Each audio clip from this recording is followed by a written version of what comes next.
Hello everyone, this is Ryan from drawingtothenorth.com, and today I'm just going to walk you through a short presentation on visual design principles and how you can apply them to your own work.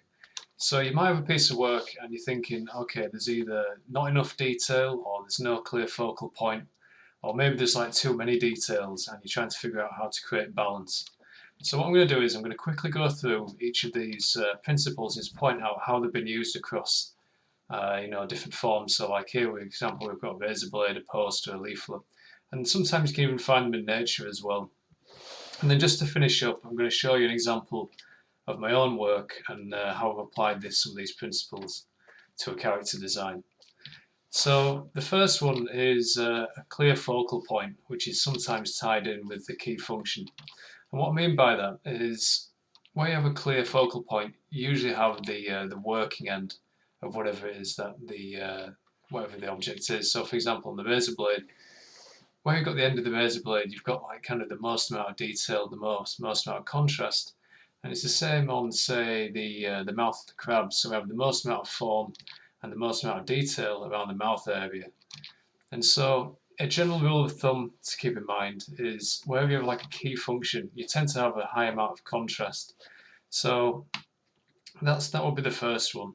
The second one will be large, medium and small shapes. So in each of these examples, we can clearly see that there's a hierarchy of large, medium and small shapes. So for example, on the leaflet, we have the large shape making up this graphic, then the medium shape making up this A, and then the small. And it's the same on the razor blade, so we have you could say the large shape of the handle, the medium shape of the rubber in between, and the small shapes making up the infographics and the small details here. And even on something organic, you have large, medium and small. So we have the large of the shell, and then the medium, and then you could even say like these small mouth parts make up the design. And again on the human body, so we've got the large, the medium, and then small. And so that's another one. And then generally, in each of the examples, we can see an example of proportion and an uneven proportion. Now, it's not something that you can always, that you have to follow. You don't always have to place things on uneven proportions or golden ratio, but generally they tend to make a nicer design because it creates a bit of unbalance. So here, for example, we've got about 70-30 is where the focal point lies. On the razor blade, if we break it up, we've got the handle starting on about 70-30. It just helps create that uneven balance. And even again on something organic, we have where the mouth starts, the end of the shell there. It's about 70-30 in terms of the proportion. Like I say, it's not something that you have to stick to, but it generally can help improve the design. And then the next most important thing will be having an area of rest. So you want to try to balance your design between having your focal point with the most amount of detail, then having an area where there's no detail. So on this poster by Alphonse Mucha, or Mucha, I'm not sure how you pronounce his name, but we have, say, a high amount of detail around the focal point, and then an area of rest where there's little detail. So on the dress here,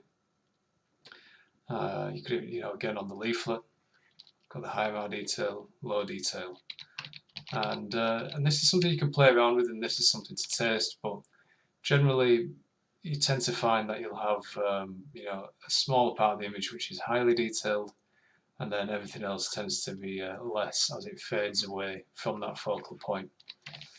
Now the next one will be repetition.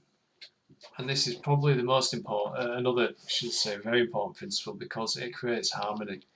So when you have a repeated element with a variation in the shape, size and proportion and colour, it tends to create an overall harmony throughout the design.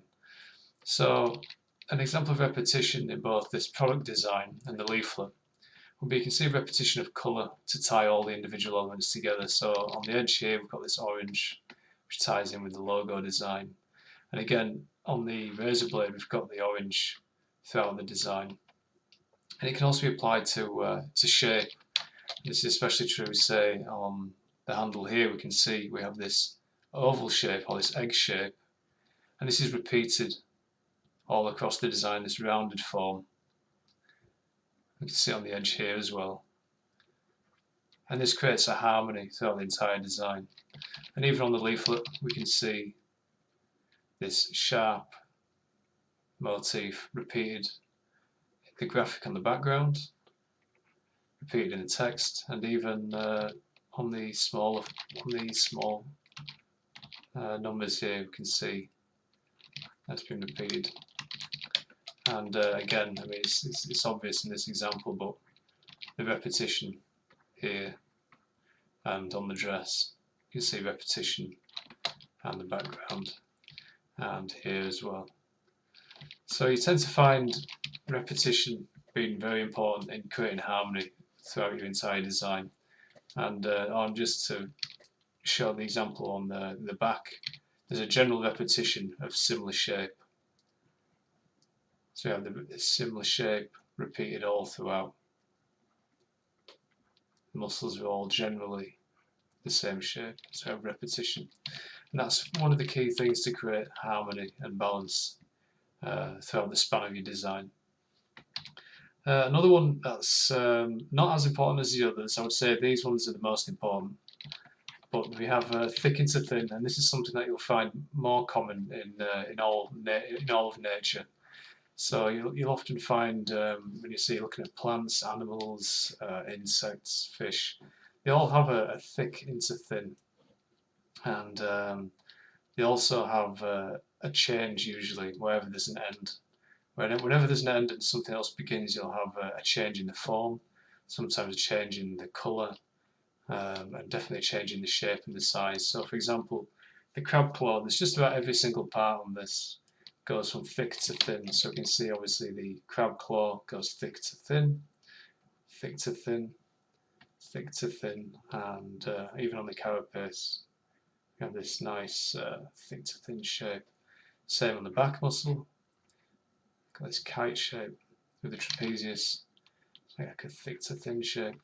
And that's something you can try to include in your design. And obviously when you create a thick to thin shape, you also end up with some nice proportions, which again are about 70-30.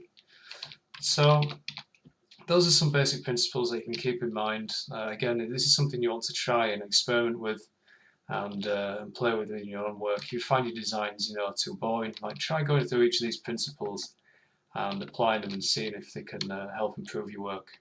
Now I'm just going to quickly go through and just point out some, a few ways I've tried to apply it to my own piece. So I'm just going to go down the list here. So we've got a key function, which will be obviously the head. It's got all these sensors, and that's where we've got a clear focal point and the highest amount of contrast. So we've got this, bright orange, and it's got the most amount of small details. So we've got large, medium, and small. All these tiny details here. We can also look at the proportion. So if we take, say, where this ends and the overall helmet, it's well, here to here to here. We've got about 70-30, and then on the smaller forms, we take this measurement to here. We go for some uneven or unequal proportion.